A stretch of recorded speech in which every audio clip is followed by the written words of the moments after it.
moving on to topic 3, which is the story episode 3 review. This is the ballad album, or the emotional album. Yeah, R&B ballad emotional album. The one that makes you cry as soon as it comes out. Yeah. So starting off with Our Page, which is the title track. So this is a ballad tribute to Jonghyun. All the lyrics were written by the members. Yep. Basically as a tribute. Obviously the vocals are amazing in this song. Of course, the chorus gives me chills. In the music video was simple and effective. I think like the ending scene is probably one of the most beautifully shot things in a K-pop music video. Yeah, that's what I picked for the screenshot. It's just them in the background, and then you see like the close up on the mic that's supposed to be there for Jonghyun. So, they're walking up a like stage, and there's a bunch of hanging light bulbs that are all turquoise that start turning on. I just think it's really well lit and shot and everything. And then at the end, Onyu saying Sugo Hesa is probably the most heartbreaking thing I've ever heard. It's hard to talk about the song. Yeah. So about the lyrics, like the lyrics are really good. They like directly talk about their experience as SHINee sort of thing. Yep. And in the credits it says that the lyrics are written by SHINee and Kenzie. I'm thinking that Kenzie probably did the chorus and that they did their own verses. Because I mean, if you look at it, normally we don't take a look at the lyrics just because our enjoyment of K-pop music isn't necessarily beholden to like meaning or whatever, but this is definitely one of the exceptions, because if you look at the lyrics, it's very like, it's not even just like any sort of abstract sort of tribute to Jonghyun. They're literally like talking about like actual events and emotions and like actual like they're like putting like the date of like their debut and everything, and like it's just all these very personal sort of things. So I that definitely would make sense if they sort of just wrote each of their own verses for the music video or like the song. So like, going into the music video, just sort of an explanation of what I gathered from it. If you see like how it starts off is like they're just all doing their own thing, like Minho's acting, Taemin's in like the gym because he's mad swole. Like Onyu's writing new music on like the computer. He's in like, VR, dancing. And then he's like in dancing. I don't know what the VR. Yeah, thing is. He switches between playing VR games and dancing. Yeah. But yeah, it sort of it's kind of seems like throwaway at the beginning, but as sort of the music video progresses, you sort of see that. I'd say the most striking image for me in the entire music video was that when they'd sort of do like it'd just be a focus on each of the members and they're just standing still and just like it's the world's continuing around them. That's how it feels. That's how it feels when I mean, I don't know if any of you guys listening have lost a loved one or just have been in a really dark time and really hard to deal with time in your life, but that's how it feels. That somehow like everything keeps on moving, like you grow older, like you're in the same routine, but you sort of feel like emotionally and maybe physically stagnated, where you just feel like you're stuck. And I understand how that feels, and I can't imagine, like I can't even begin to imagine just like the amounts of like, I don't know, just emotions, I guess, in general, just like the amount of guilt they must feel. That's being someone that has attempted suicide multiple times.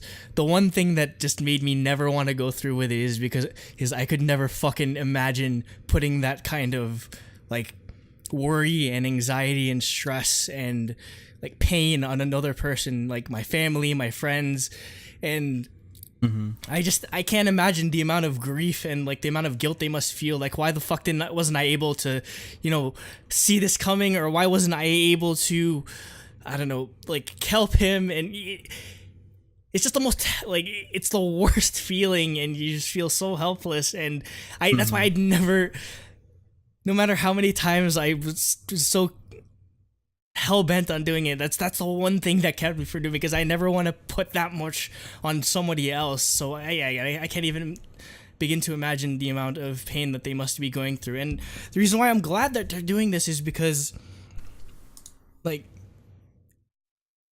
and I am speaking as somebody that, like, my entire world, or I made my entire world stop, or just I ruined my life because of, like, really bad things. Like, this is healing, basically. This is therapeutic for them. Where basically, like, when I was going through a really, like, shitty breakup or whatever, the one thing everyone kept telling you to do was just, you know, like, keep yourself busy so that you're not dwelling on, like, the bad, or just the negative thoughts. And, you know, this is, like, the best way to sort of channel all of, like, what you're feeling into something that's beautiful. Like, honestly, this entire album is beautiful. The entire concept of it, the music, everything that came out of this is nothing short of beauty. And yeah, it's, I'm definitely sure that I've heard that they insisted on, like, trying, like, getting through to make this album, because they know, like, how much it means to just, like, have this finished. And I'm sure Jonghyun wouldn't want them to sort of have their lives stagnate like they did in the music video just because he was gone. He would want them to continue, well, and making music, because that's the one thing that's brought them together. That's the one thing that they all loved. So yeah, again, that's why I wouldn't, song-wise, I'd say, like, actually, the song-wise, I wouldn't put this as my favorite, but just the impact and just, like, what this song means, there's just, it's immeasurable, honestly. So it's hard not to get choked up when you're talking about this song, and because you can feel the amount of emotion that they put into this. Yeah, it's like I almost couldn't put it in my favorites or, like, my top 10 list later on, because it's so hard to listen to. Yeah. It's just like, I can't, when I think of a favorite song, it's one I just want to listen to on repeat. And, like, this, I love this song so much, but it's not easy to listen to. Yeah. I think for me, maybe I think it might actually be my actual favorite song, regardless of whatever meme we started in this episode. Favorite song overall out of all three, or just this one? Yeah, I think it might actually be. Like, when I think of a favorite song, for me, for Love was your favorite song. I said that the previous 10 were my favorite song. Yeah. So, anyways, I think this one actually is, like, regardless of jokes, like, for me, when I think of a favorite song, it's whatever one, I guess, like, has the most impact on me, I guess. Like, that's why, like, when we did, like, my favorite song, like, our favorite songs, like, way back when, like, a lot of them were, like, very, like, sentimental or ballads and stuff. Like, I feel you. Like, I think that's also a reason why I like Epic High a lot, is because, like, they hit my emotions a lot. So you like that emo rap? Yeah, I guess I do. I do too. I grew up listening to Linkin Park. So. Yeah. Anything else? I'm good. Okay. Moving on to Tonight. This is more a piano focused, like, R&B song. I thought the rapping is really good in the song, actually. This reminded me of a Taeyong song a lot. I was gonna say either Big Bang or, like, an EXO type song. Yeah, it's very similar sounding to, like, a Taeyong single. This is probably my favorite song on this EP. It's really hard to, like, because, like, like I said with Art Page, it probably is my favorite song, but it's hard to listen to. Yeah. So it's like, I don't know if I want to call it my favorite. But yeah, I like this song a lot, and I love Taeyong singles, to be honest. I love a good R&B song from Taeyong. So hearing one from SHINee like this was good. The piano line in particular kind of reminds me of the song Baby Don't Cry by EXO. Like, it's very similar. It's sort of like soft piano playing, and obviously I'd say the chorus goes in a bit of a different direction, but yeah, it's not necessarily a sound that you'd hear from SHINee all too often, but again, it's well executed. For whatever reason, it reminded me of I don't remember what it was called. It was like the Hey song. It's a Hey song, and it goes like Nader Bogo Isuka. I forgot the title. Oh. Yeah, I always forget. Is it I know, like? Please leave it in the comments below. Yeah, we saw it live. I'm pretty sure. I don't remember which songs Hayes did, but yeah. Yeah. I can't think of the name I know either. it's a Hayes song, and I know how it goes. Mm-hmm. So yeah. Anyways, it sounds like that to me a little bit. So yeah, I liked it. So. Is it one of your favorite songs on the album? Didn't Know Me. Yeah, it's right? my favorite song. Didn't Know Me? Yeah, that song. Yeah, we saw that live. That was amazing. Yeah. You might be in the same key as it. That's why it's sort of a similar sort of vibe. Next we have Retro, and I just made a bunch of comparisons to Taeyong, and the beginning of the song, Key sounds exactly like Taeyong in I Need a Girl. Like, the way he talks is the exact same way Taeyong opens I Need a Girl. Isn't it? Like, yeah. It's the exact same, like, way of speaking.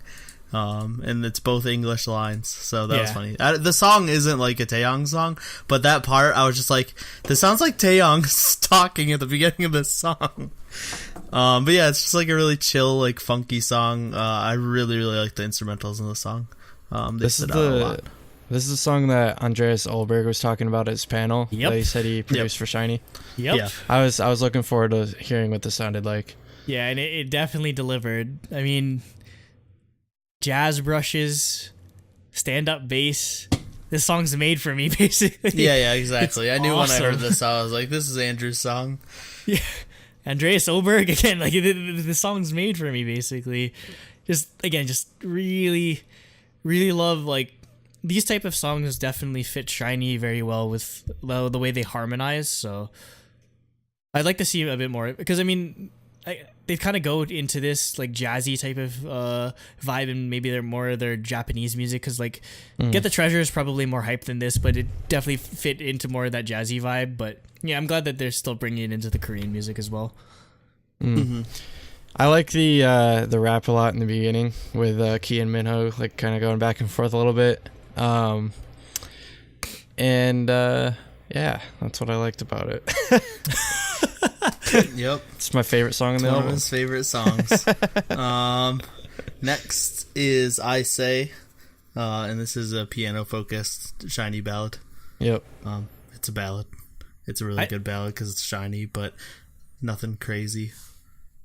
I'd say musically, I'd put this over Our Page, just because, like, the chorus is incredible. Again, just like the level of, like, vocals and harmony and everything. Just piano and string ballads, like, works so well with them. Mm-hmm. Just like the emotion that they sort of deliver in their voices just worked so well for me, despite it being a ballad. Yeah. For real, this is like a Taeyeon level ballad for me. Yeah. Like, it's a really, really good ballad. Yep. Damn, what happened to SM the Ballad, man? Where the hell did that go? Last time they came out with an album, it was fantastic. It was. Breathe, Set Me Free. That one song that Ye Sung did that I forgot the name of. When did that come out? Like 2012? It was like 2013. It's like 2013 or something. I was gonna say, like 8 years ago. They stopped doing it though. I don't know why. Because I mean, I guess they kind of replaced with. It SM might have Station. not sold well or something. Who knows? Yeah, and Station kind of covers it. Yeah. Yeah, exactly. They do a lot of ballads on Station anyway. So. It was 4 years ago. It says. Oh, 2014. 2014. Okay. And finally, we have. Wait, Jacob, you talked about the song, right? Are you done? Anything else? Yeah, for the most part. It's a really, really good ballad, basically. It's the vocals are amazing. Songs. It's one of my favorite songs, and yeah, that's all you need to know. Finally, we have one of Jacob's favorite songs. No, this legitimately is, for obvious reason. Yeah. So, yeah, we have Lock You Down, which is a special track. It's very much retro SHINee, and it's special. It has Jonghyun in it. So this was obviously produced a while ago. I think it's who produced it is one of the people that I don't know that's famous. Yeah, Stereotypes. That's right. The people that did a little song. A little song. Say it. You have Someone to say it, Jacob, it now. I think it's 24 Karat Magic. Yeah. Is what Angel Yes, A whole song called 24 Karat Magic. 24 Karat Magic. But yeah, so this was obviously produced a while ago. But it's really good. It's very much old school SHINee. I really like the minimalistic instrumentals. They did a really good job with that. Obviously this is a great song. Very nostalgic. I love the. Oh god. Oh, what I was gonna say is I love like after they do a oh. Yeah, SHINee has really like fun and upbeat songs, but the thing I wanted to say was like I love how stereotypes are like chameleons. Like when it comes to production, they're very good at tailoring sound and mood the artist's and taste. sort of like they're very good at sort of I guess not taking over the song too much whenever they produce. Although they did say like in their interview about like how they with Genius about how they produce Bad Boy, they're like, yeah, SM basically tells us what they want and then we just make it for them. That must be the easiest job or the hardest if SM really doesn't know what they want. They're like, yeah, we got like this concept in mind. Can you make a song that sort of like fits this basically? And I mean, like sort of retro vibes is what the stereotypes are kind of known for, like besides it being a joke with like Bruno Mars or whatever, like the 90s R&B type of feel with Bad Boy or like this, but like again SHINee I think like very much excels with this sort of like 80s almost disco or like 80s like pop 80s disco like not 80s like 80s like pop-esque like type of stuff, like kind of like how they did with like One of One, that sort of thing. Yeah. Yeah, so I'm glad that I'm glad that SM keeps hiring or like asking them to do a lot of songs, because again I think they're easily one of the best like production teams, just not just within they're really K-pop. talented. Yeah, like just in all of music at this point. So yeah. Jacob. Yeah, I was actually, I didn't know this was on the album, so I was really surprised to hear Jonghyun sing. Yeah. And this actually ended up being the song that made me tear up, not Our Page. Not Our Page. No, Our Page is where I lost it. I was like, it just caught me off guard. So I was like, oh my God. Yeah, it was spoiled for me, so I thought it was going to make me tear up, but the song's just so like funky and fun that it didn't. You can't. For me, it was just because I was so happy, I didn't know about it. I didn't know about it at all. So, but I mean, it's glad that they were able to include a song with him still on it. Because again, we're pretty sure that I was hoping for it. Yeah, a lot of this was just already like sitting in like the SM vault by the time that they were like, okay, it's time to make an album. So yeah, I mean, I'm sure they had all the demos ready. They just needed to record after the guide track or whatever. Yep. Okay, so ratings 10 out of 10. So straight perfect score for all three. No surprise there. To be honest, like for me, these three albums together, even with the absence of Jonghyun, is probably my favorite SHINee like album. Like this is like Holiday Night level for me. Like they got their 10th year anniversary album and it's their best album. Yeah, I could see that. I mean, I don't know, because SHINee has a very good discography. I don't know if I can put it like at one immediately, but I love again. Yeah, I'd have to think about it more, but I can definitely see it being same up there as probably number one, to be honest. Yeah, I love the concept behind it, and I love that just the entire project, from like the art to the music to like the production to the video, like it's evident and clearly evident just like how much love that they put into this release. Like they didn't want to fuck this up whatsoever, and they excelled. And I'm sure Jonghyun would be happy that they're releasing music still, and I hope that they continue to release music, and I hope that I hope that again, like he serves as a sort of like that catalyst to sort of keep going and not to give up writing music and releasing music as SHINee, because despite it being 10 years, and I know like after a certain point everyone's gonna want to break up or whatever, but really hope that they do continue. Like I hope this isn't the goodbye for SHINee, because I feel like there's still so much for them to tell, just in general, just like musically, and just I feel like it'd be good for them to definitely just like continue like touring and continue just like making music in his honor. Yeah. Honestly, I don't think they could have done a better job. Like I think they did exactly what they needed to do. Yeah. You know, following everything that happened, like just get back on the grindstone, life goes on, but like, you know, obviously in memoriam sort of thing still, you know. Yep. I think it's the perfect I guess response or next step to what happened.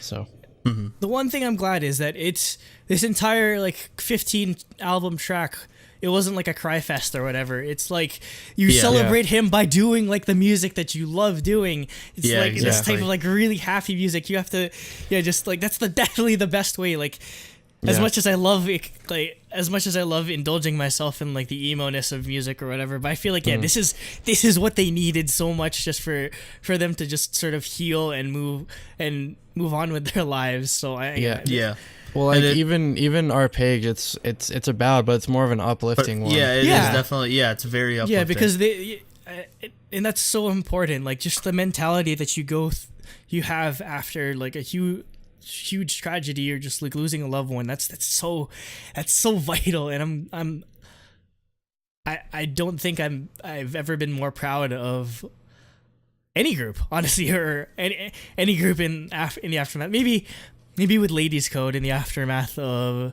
Rise and Unbi, but this is definitely SHINee's. It's their shining moment, honestly, and you know, again, I couldn't be more proud of them right now. Yeah, and like you said, like this could have been just like all ballads and sad and emo, but I think this is what their fans need too. They need to give their fans uplifting sounds and stuff that they like, to keep them going. So yeah, I think they did a great job with that too. I hope we see them like either in the US or for I really want to see them again. I really want to see them like now. I think they'll do a tour. SHINee's in my top 10 groups that like I need to see before I die. Yeah. Like SNSD's on that list, so hopefully when they get together again, I can see them. Yeah. Well, I mean, dude, literally by that time I'll have a job and I'll be able to just like be like, all right, I'm gonna spend like $3,000. I'm gonna go to Korea. I'm gonna watch this concert. Are you gonna fly to Korea or Asia for Tiffany's fan meetings? Oh my god! For some reason, she decided to do fan meetings in Asia after releasing Taiwan. A US single. What are you doing, Tiffany? Come on. Okay. A lot of the scariness comes from just the total devastation that know the film, the total downward slope which is, that it's going. That's what I was saying. Yeah, like for Korean movies, like that's just how they work. Like they're always very depressing. But the performances. It has to do with